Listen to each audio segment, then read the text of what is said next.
नमस्कार दोस्तों, स्वागत है एक बार फिर आप सभी का गजब एकेडमी पर। सीडीपी की क्लास में आप सभी का बहुत बहुत स्वागत है। आज हम मनोवैज्ञानिक और उन मनोवैज्ञानिकों ने किस जानवर पर कौन सा परीक्षण किया है इसकी क्लास लेके आए हैं। बहुत ही अच्छी क्लास होने वाली है। आप लोग वीडियो को पूरा देखिएगा और पूरा वॉच करने से ये होता है कि आप एक एक क्वेश्चन को अच्छे से समझ लेते हैं और आपके दिमाग में वो क्वेश्चन फिट हो जाते हैं।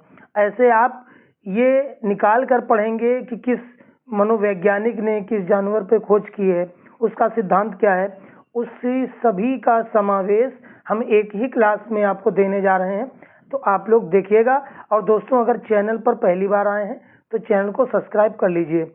हम लोग चलते हैं अपने क्वेश्चन की ओर। पहला क्वेश्चन है इवान पावलोव।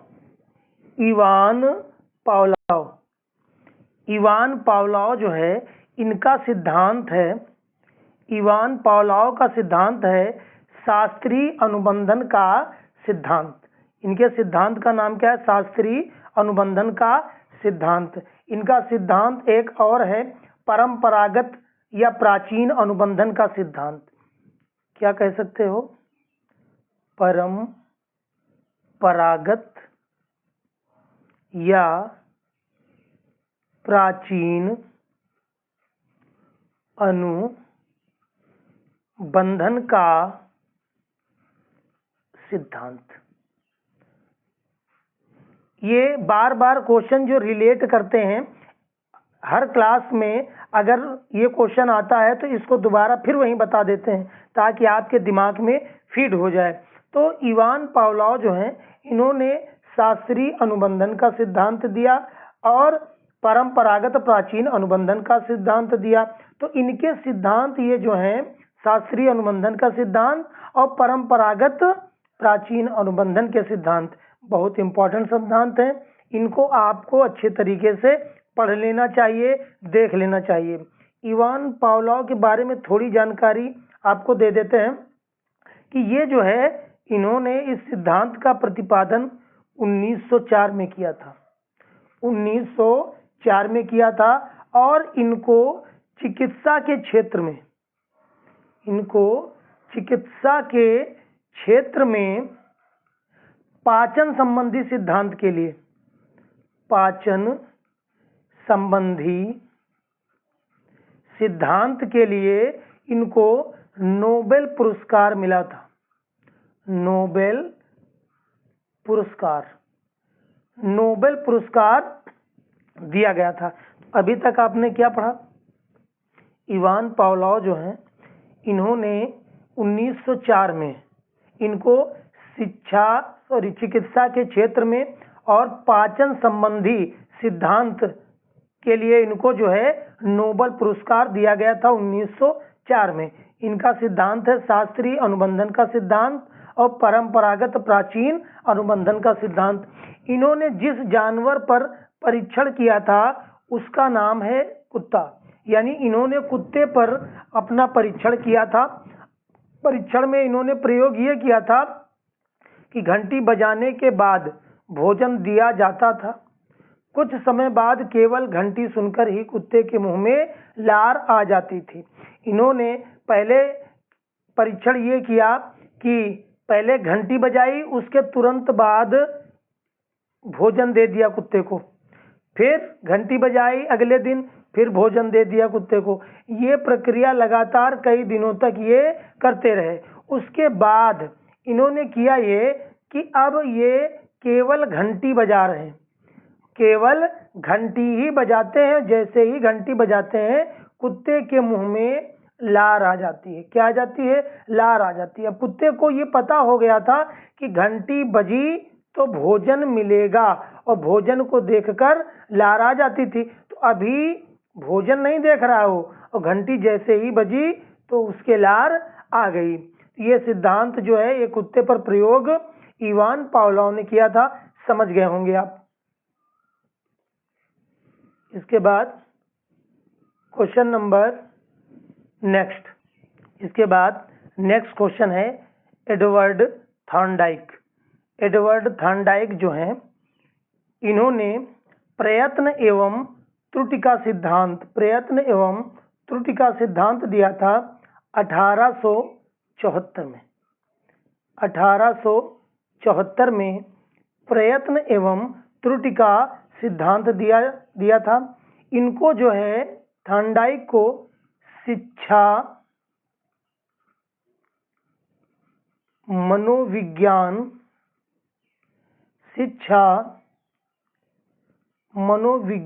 का जनक भी माना जाता है और पशु मनोविज्ञान का जनक भी माना जाता है। पशु मनोविज्ञान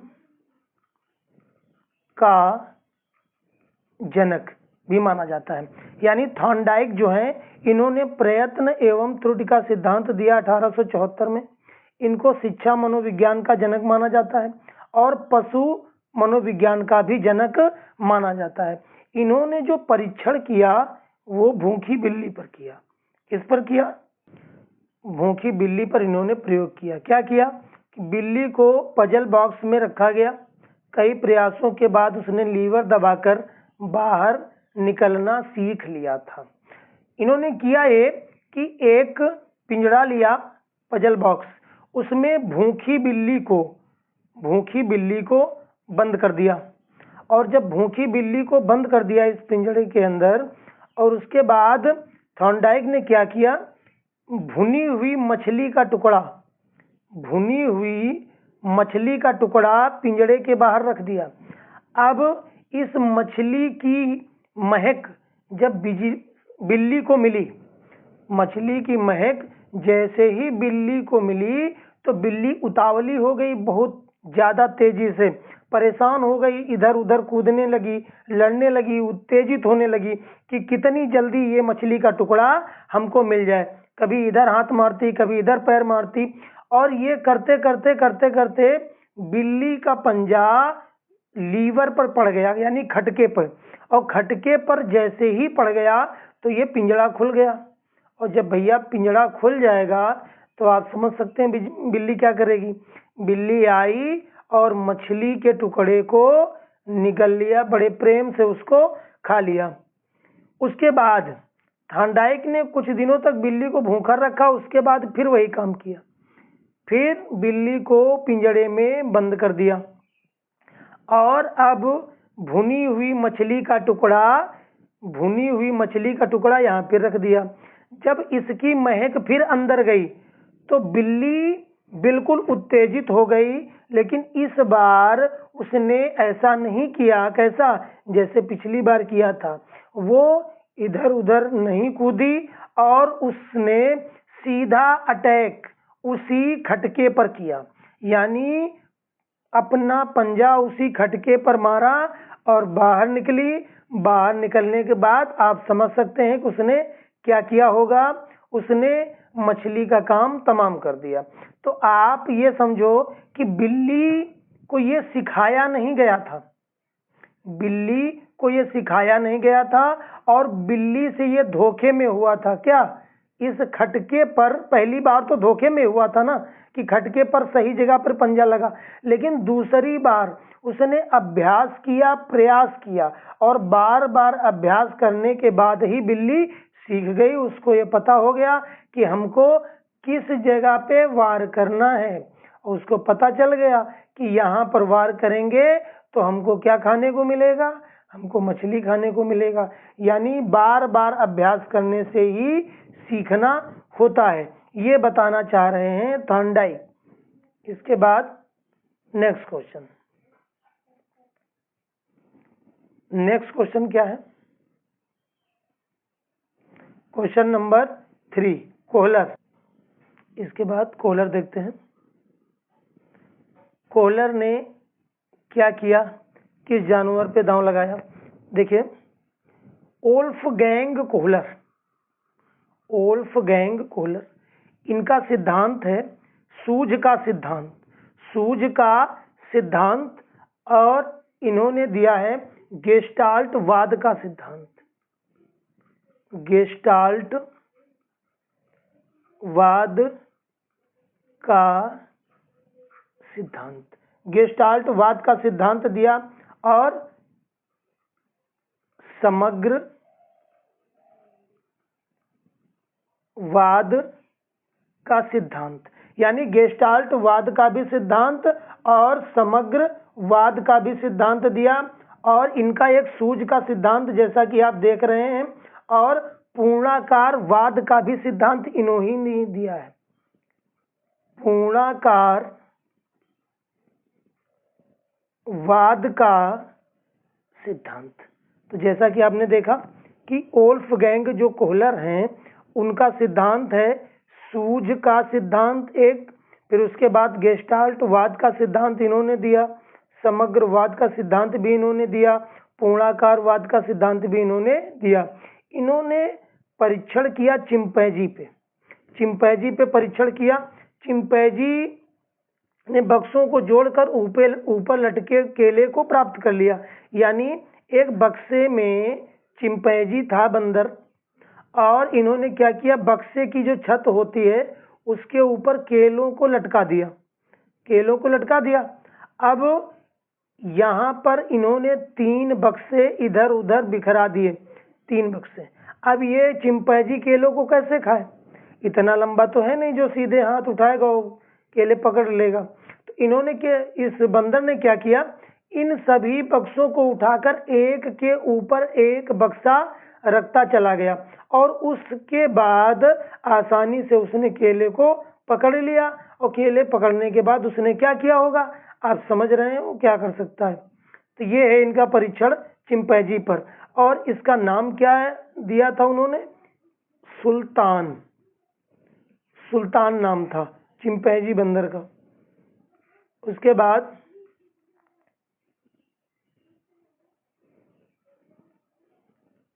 बीएफ स्किनर के बारे में देखते हैं हम लोग क्या है। बीएफ स्किनर का सिद्धांत है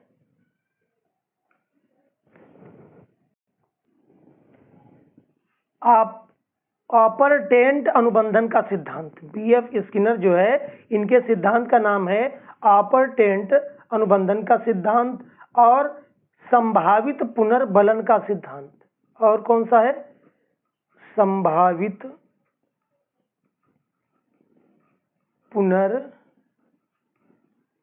पुनर्बलन का सिद्धांत, संभावित पुनर्बलन का सिद्धांत और क्रिया प्रसूत अनुबंधन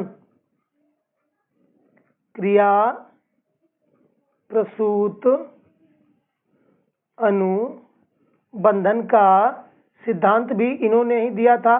सक्रिय अनुबंधन भी इन्होंने ही दिया, सक्रिय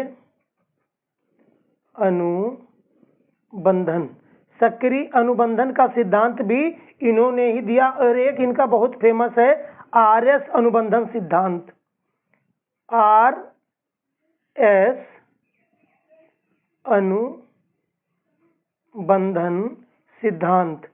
आरएस अनुबंधन का सिद्धांत भी इन्होंने दिया जिसको आरएस थ्योरी भी बोला जाता है।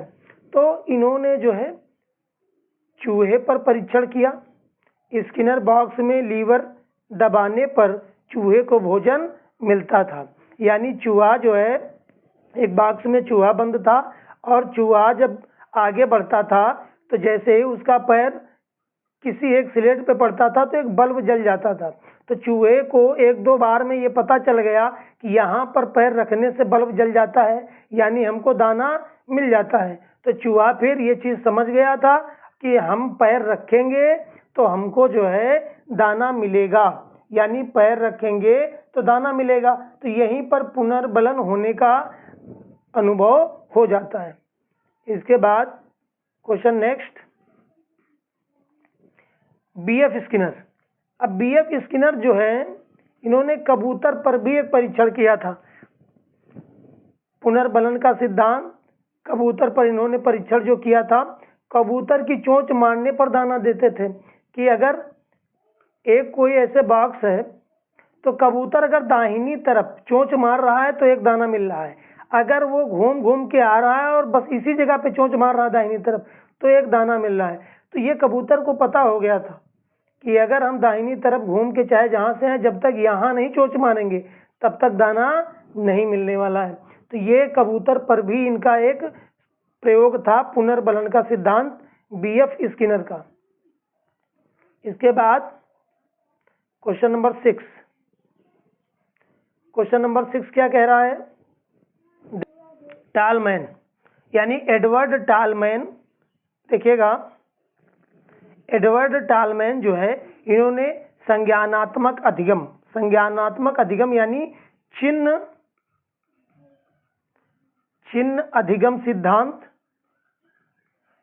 अधिगम सिद्धांत भी दिया था और गुप्त अधिगम सिद्धांत भी इन्हीं का है। गुप्त अधिगम सिद्धांत भी इन्हीं का है, जो 1948 में इसका प्रतिपादन इन्होंने किया था। गुप्त अधिगम सिद्धांत का मतलब आप ऐसे समझिए कि ऐसा सीखा हुआ ज्ञान जो आप पहले से सीखे हुए हैं, लेकिन वो ज्ञान गुप्त है, आपको खुद नहीं पता है कि ये चीज या ये ज्ञान हमको है या इस बारे में हमें कोई जानकारी है। तो इस सिद्धांत को व्यवहारवाद व संज्ञानात्मक का ब्रिज भी बोला जाता है। संज्ञानात्मक और व्यवहारवाद का ब्रिज भी बोला जाता है। किसको? गुप्त अधिगम को। इन्होंने चूहे पर भी प्रयोग किया। चूहे पर एडवर्ड टालमैन, इन्होंने 2 ग्रुप बनाए, group A group B, 2 group बनाए और एक भूल भुलैया बनाई। तो ग्रुप ए और ग्रुप बी यहाँ तो ग्रुप ए में उन्होंने खाने पीने की चीजें रखी और ग्रुप बी में कुछ नहीं रखा। दोनों प्रकार के चूहे जब भूल भुलैया में घूमते घूमते पहुंचे तो खाने पीने की चीजें ग्रुप ए वाला जो है वो पकड़ ले गया, खा गया। उसके बाद दोबारा उन्होंने क्या किया कि दोनों में खाना रख दिया। तो बी वाला जो बाद में पहुंचा था, अब वो पहले पहुंच गया। क्यों? क्योंकि बी वाले ने किया ये था कि पहली बार जब गया था तो उस सुरंग का मानसिक चित्र उसके दिमाग में फीड हो गया था, उसने नक्शा बना लिया था, तो इसी वजह से वो जल्दी पहुंच गया। तो गुप्त अधिगम का यही मतलब होता है कि आपने पहले से जो कुछ सीखा है, हो सकता है आपको ये भी नहीं पता हमने क्या सीखा, लेकिन वो चीज जब सामने आती है तो ये चीज क्लियर हो जाती है। इसीलिए कहा जाता है कि आप इस क्लास को या जितनी भी क्लासें हैं सबको बस देख लिया करिए। देखने से ये होगा कि जब 4 ऑप्शन आप देखेंगे तो आपको नहीं पता चलेगा, आपका ज्ञान ये गुप्त है, आपको नहीं पता चलेगा कि हमको कौन सा क्वेश्चन याद है कौन सा नहीं याद है। जब सोचेंगे तो आपको ये लगेगा यार हमें तो कुछ याद ही नहीं है। लेकिन जब आप एग्जाम में बैठोगे, जब बैठोगे, सच मानिए अगर उस क्वेश्चन को आपने 1 या 2 बार पढ़ा है तो आपकी नजर उसी ऑप्शन पे जाके टिकेगी। इस वजह से कहा जाता है कि आप रिवाइज करते रहिए। तो ये क्वेश्चन नंबर 6 कंप्लीट हुआ। उसके बाद हम लोग देख लेते हैं जॉन बी वाटसन ये व्यवहारवाद के जनक हैं। इन्होंने सफेद चूहे पे परीक्षण किया था और क्या हुआ था, लिटिल अल्बर्ट के चूहे से डरना सिखाया था। इसके बाद क्वेश्चन नंबर 8 देखते हैं हम लोग। क्वेश्चन नंबर 8 है